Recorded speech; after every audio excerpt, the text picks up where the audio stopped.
આજે નાંદોદના ધારાસભ્ય શ્રી દર્શનાબેન દેશમુખ દ્વારા પ્રેસ કોન્ફરન્સ કરીને થોડા દિવસ પહેલા ભરૂચના સાંસદ મનસુખભાઈ વસાવા દ્વારા એમના પર ભ્રષ્ટાચારના આરોપ લગાવવામાં આવ્યા હતા એનો ખુલાસો માંગવામાં આવ્યો છે અને પુરાવા સાથે એનો ખુલાસો મળે, નહીં તો મનસુખભાઈ વસાવા જાહેરમાં માફી માંગે, નહીં તો માનહાનિનો દાવો કરવા સુધીની ચીમકી એમણે ઉચ્ચારેલી છે। ત્યારે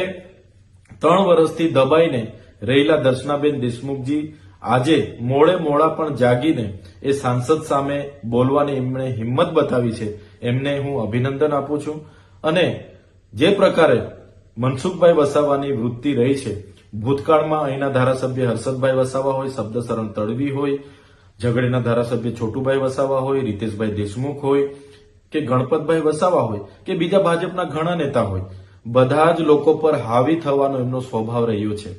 છેલ્લા 3 વર્ષથી એમને અમે સહન કરીએ છીએ। દરેક મિટિંગોમાં અમને નીચું દેખાડવાના પ્રયાસો કરે છે, અધિકારીઓને તતડાવી નાખીને દબાવી દેવાના પ્રયાસો થાય છે। અમારા આયોજનો અમે આપીએ એ આયોજનો નામંજૂર કરાવી દે છે, પોતાના જ બધા આયોજનો મંજૂર કરાવવાના અને પોતાનું કીધેલું જ થાય એ પ્રકારના અધિકારીઓ પર રૂબાબ જમાવવામાં આવે છે। ત્યારે મનસુખભાઈને અમે કહીએ છીએ કે જનતાએ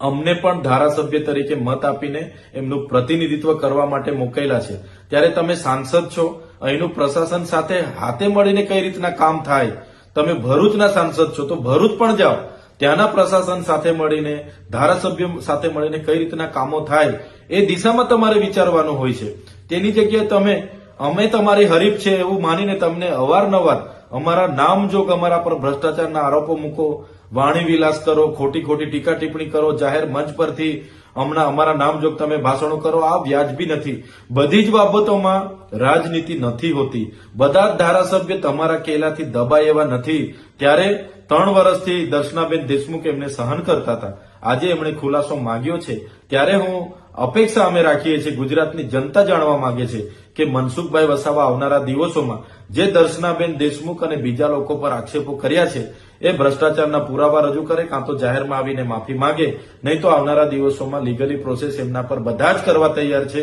એવું અમારા પર માહિતી છે અને એમની કાર્યવાહી થશે એવું અમે બધા માનીએ છીએ।